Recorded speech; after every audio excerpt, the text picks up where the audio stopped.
Long live Manipur! Long live Manipur! Manipur Imana! Manipur Imana!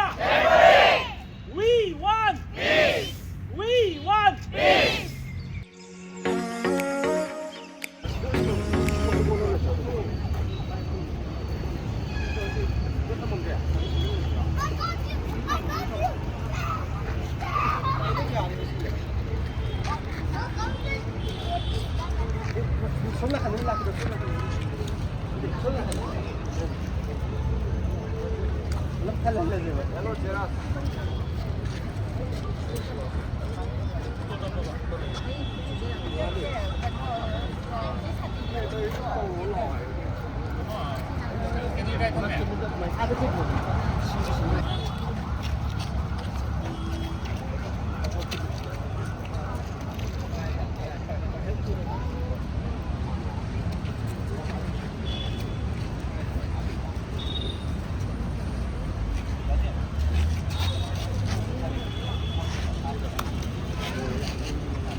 Ngasi je koi 3rd May the candlelight over Bangalore je ma sin bagi thulai ni siam di yam amre no ngata ba freedom park ka pang thuk pani ngasi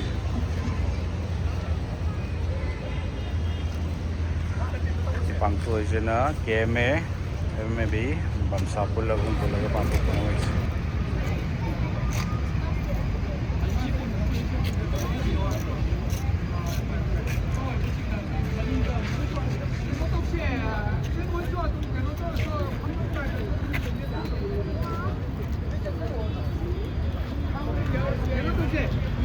Long live Manipur!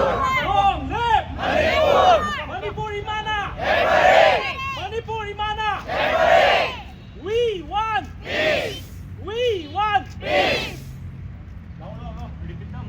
Long live Manipur! Long live Manipur! Manipur Imana! Manipur Imana! We want peace! We want peace!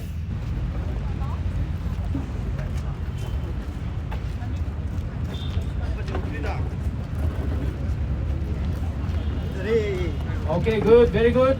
Ladies. Yeah. Now. Sige, solidarity. Protest from Candlelight Vigil hai na hingkod ba awam masina. Kay Maibel halamal mati marung mapang kwai kidig na. Matam sana adonggi achin ba matam kya kai thokri na ningti la koi dong ka han wa ka koi na kop no na kurunjari kasigi thoram masi mapumai na akogi Bangalore sida base tawjaraga laiba organization ahum haibadi KMA MMAB amadi bamsa ahum hayeng tumgi generation ikai lau singbu kanna bagi ramakta akoiju lepli haiba loina na akogi Manipur da laiba awaba taraba imung sing aduga maroina indigenous people si miot minai misi mina thogi ba sida tin daba nungai taba ungtok pagi adum naba thoramasi da lakpi bagi da thagat chai Today हम देना अकोई की cookie narco terrorist Singh चथर इबा थवोंग असि अदुकी मति खुक्तरे अकोई न चथर इबा अकोई की मणिपुर दा लेजरिबा येलोगी India government ना मना पांदब मखै तुमी न लाइसिनबा सिबो अकोई अदुकी मति यानिंग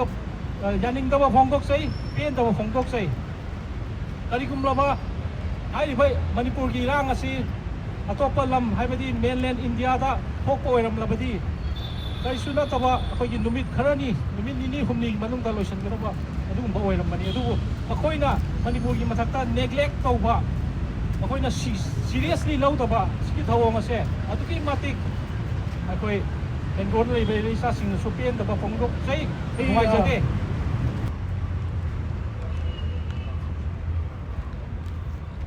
ꯑꯩꯈꯣꯏꯒꯤ ꯏꯌꯥꯝꯕ ꯔꯣꯃꯦꯟ ꯃꯥꯏꯀ꯭ꯔꯣꯐꯣꯟ ꯑꯁꯤ ꯈꯨꯠꯁꯤꯟꯅꯖꯒꯦ ꯃꯍꯥꯛꯅ ꯄ꯭ꯔꯦꯁ ꯔꯤꯂꯤꯁ ꯑꯁꯤ ꯂꯩꯔꯤꯕ ꯕꯦꯡꯒ꯭ꯂꯣꯔꯗ ꯂꯩꯔꯤꯕ ꯁꯨꯕꯍꯨꯛ KMA ꯑꯗꯒꯤ MNAB ꯃꯣꯔꯆꯥ ꯑꯍꯨꯝꯒ ꯄꯨꯟꯁꯤꯜꯂꯀꯥꯟꯗ ꯉꯁꯤ ꯑꯣꯔꯒꯅꯥꯏꯖ ꯇꯧꯕ ꯏꯚꯦꯟꯠꯁꯤꯗ ꯑꯩꯈꯣꯏ ꯅꯥꯔꯀꯣ ꯇꯦꯔꯣꯔꯤꯖꯝꯒꯤ ꯃꯥꯌꯣꯛꯇ ꯄ꯭ꯔꯣꯇꯦꯁ ꯇꯧꯋꯤ ꯑꯩꯈꯣꯏꯅ ꯌꯥꯅꯤꯡꯗꯕ ꯐꯣꯡꯗꯣꯛꯏ ꯍꯥꯏꯕꯁꯤꯒꯤ ꯋꯥꯐꯝ ꯑꯁꯤꯗ ꯏꯕ ꯑꯩꯈꯣꯏꯒꯤ ꯄ꯭ꯔꯦꯁ ꯔꯤꯂꯤꯁꯀꯤ ꯅꯣꯠꯁꯦ ꯑꯗꯨꯒ ꯃꯔꯨꯑꯣꯏꯅ ꯌꯥꯝꯅ ꯍꯦꯟꯅ ꯍꯥꯏꯕ ꯃꯇꯝꯗ ꯑꯩꯈꯣꯏ ꯉꯁꯤꯁꯤꯗ ꯄꯨꯜꯂꯤꯁꯦ ꯃꯌꯥꯝ ꯑꯩꯈꯣꯏꯅ ꯉꯁꯥꯏ ꯁꯨꯕꯥꯁꯅꯁꯨ ꯄꯟꯈ꯭ꯔꯦꯀꯣ ꯑꯩꯈꯣꯏ ꯌꯥꯝ ꯆꯥꯎꯅ ꯑꯦꯗꯚꯥꯏꯁ ꯇꯧꯗꯅ ꯈꯣꯠꯇꯅ ꯕꯥꯇꯣꯟ ꯇꯧꯗꯅ ꯈꯣꯠꯇꯅ ꯍꯥꯏꯕꯤꯌꯨ ꯍꯥꯏꯕꯁꯦ ꯑꯩꯈꯣꯏ ꯍꯥꯏꯈꯤꯗꯦ ꯍꯟꯗꯛꯀꯤ ꯃꯇꯥꯡꯁꯦ ꯁꯤꯁꯤ ꯌꯥꯝꯅ ꯐꯣꯡ ꯑꯣꯏꯔꯒ ꯑꯩꯈꯣꯏꯅ ꯈꯟꯅꯔꯒ ꯇꯧꯕ ꯊꯕꯛꯅꯤ ꯀꯩꯒꯤꯅꯣ ꯍꯥꯏ ꯃꯇꯝꯗ ꯑꯩꯈꯣꯏ ꯃꯔꯛꯇꯁꯨ ꯋꯥꯈꯜꯂꯣꯟ ꯃꯥꯟꯅꯗꯕ ꯍꯥꯏꯕ ꯑꯗꯒꯤ ꯑꯩꯈꯣꯏꯅ ꯇꯧꯔꯤꯁꯤ ꯉꯁꯥꯏ ꯑꯩꯈꯣꯏꯅ ꯇꯥꯕꯤꯗꯕ ꯃꯃꯜꯁꯦ ꯍꯟꯊꯔꯛꯄ ꯑꯗꯒꯤ ꯑꯩꯈꯣꯏꯒꯤꯗꯃꯛꯇ ꯃꯇꯝ ꯑꯗꯒꯤ ꯑꯩꯈꯣꯏꯒꯤ ꯑꯦꯐꯔꯠ ꯃꯥꯡꯊꯔꯛꯄ ꯎꯔꯛꯄ ꯆꯍꯤ 3 ꯁꯨꯔꯦ ꯑꯩꯈꯣꯏꯒꯤ ꯉꯁꯤ ꯇꯦꯡꯗꯨ ꯂꯩꯇꯥꯗꯅ ꯃꯅꯤꯄꯨꯔ ꯂꯩꯕꯥꯛꯁꯦ ꯑꯁꯤꯐꯥꯎꯗ ꯌꯥꯝꯅ ꯏꯔꯥꯡ ꯑꯃꯗ ꯁꯥꯒꯠꯂꯒ ꯂꯩꯔꯤꯕ ꯐꯤꯕꯝꯁꯦ ꯑꯩꯈꯣꯏꯒꯤ ꯑꯋꯥ ꯂꯥꯟꯗ ꯍꯦꯟꯅ ꯁꯥꯊꯤꯕ ꯇꯥꯡꯀꯛꯅꯤ ꯃꯌꯥꯝꯅ ꯈꯪꯕꯤꯒꯗꯕꯁꯦ ꯑꯗꯨꯅ ꯁꯤꯒꯤ ꯃꯇꯥꯡꯁꯤꯗ ꯑꯩꯈꯣꯏꯅ ꯕꯦꯡꯒ꯭ꯂꯣꯔꯒꯨꯝꯕꯗ ꯁꯤꯝꯕꯣꯂꯤꯛ ꯑꯣꯏꯅ ꯑꯩꯈꯣꯏꯅ ꯏꯚꯦꯟ ꯃꯆꯥ ꯑꯃ ꯄꯥꯡꯊꯣꯛꯆꯔꯒ ꯑꯩꯈꯣꯏꯒꯤꯁꯨ ꯃꯌꯥꯝꯗ ꯁꯔꯨꯛ ꯌꯥꯖꯔꯤ ꯍꯥꯏꯕꯒꯤ ꯐꯤꯕꯝ ꯑꯃ ꯑꯩꯈꯣꯏ ꯄꯤꯖꯒꯦ ꯇꯧꯕꯅꯦ ꯑꯗꯨ ꯑꯣꯏꯔꯒꯁꯨ ꯃꯌꯥꯝꯅ ꯈꯪꯒꯗꯧꯕꯗꯤ ꯍꯟꯗꯛꯀꯤ ꯏꯔꯥꯡꯁꯤꯗ ꯋꯥꯟ ꯑꯣꯐ ꯗ ꯕꯤꯒꯦꯁ ꯀꯟꯇ꯭ꯔꯤꯕ꯭ꯌꯨꯇꯔꯁꯦ ꯑꯩꯈꯣꯏ ꯕꯦꯡꯒ꯭ꯂꯣꯔꯗ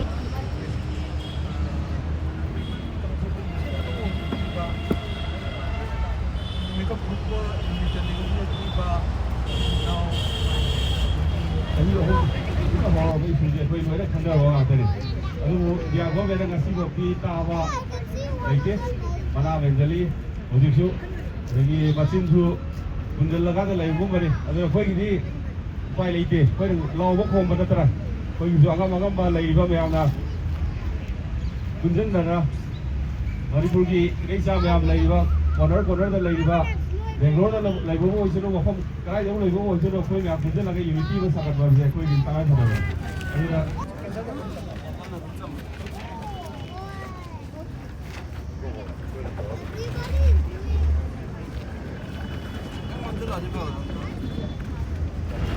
ꯊꯝꯅꯅꯕ ꯑꯦꯔꯦꯟꯖꯃꯦꯟ ꯑꯃ ꯁꯤꯟꯕꯤꯌꯨ ꯍꯥꯏꯕꯁꯤꯅꯤ ꯈꯨꯗꯝ ꯑꯣꯏꯅ NRCꯒꯨꯝꯕ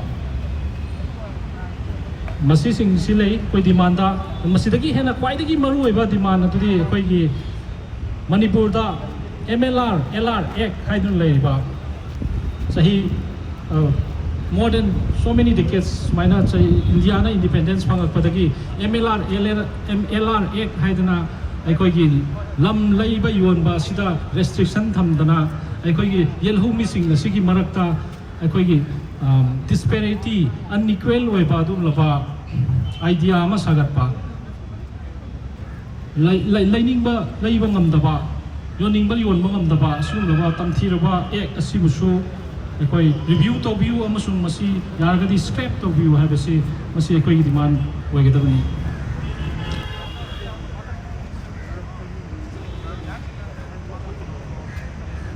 मैम अखोई अमत ओइना पुनबगी सब्लोट वखलोंदा से सिखलो तमसगे प्रेयर मनी हाइना सोइन शागत तिंदुना तुंगी लेहा ओइना नवा असंगा फिगे थोंदी बलिम ओ नुंशिबी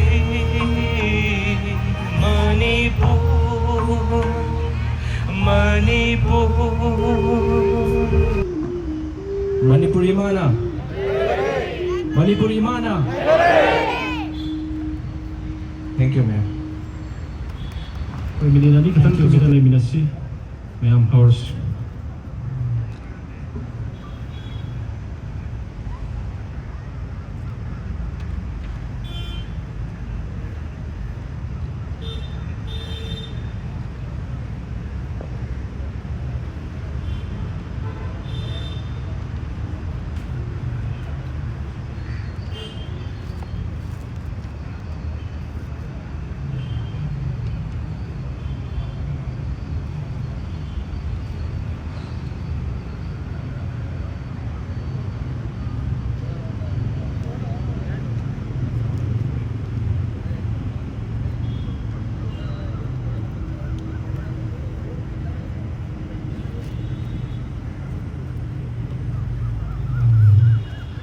Thank you. Maning jiwo to bra.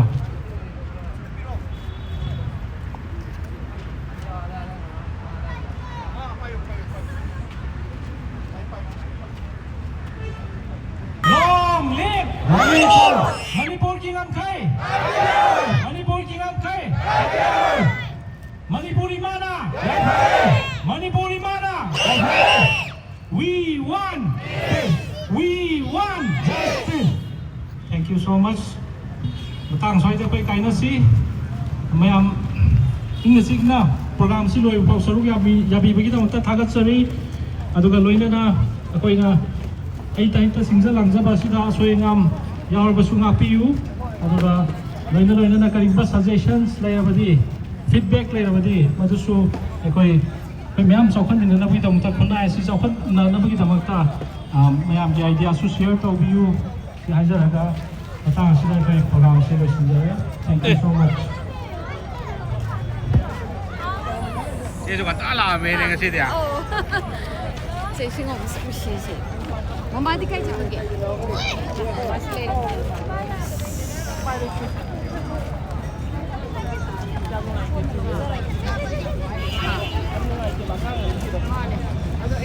Sige di fai lo shelle.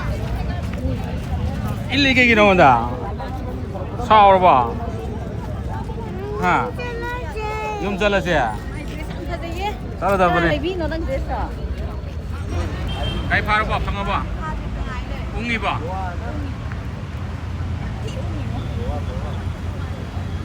Freedom Park.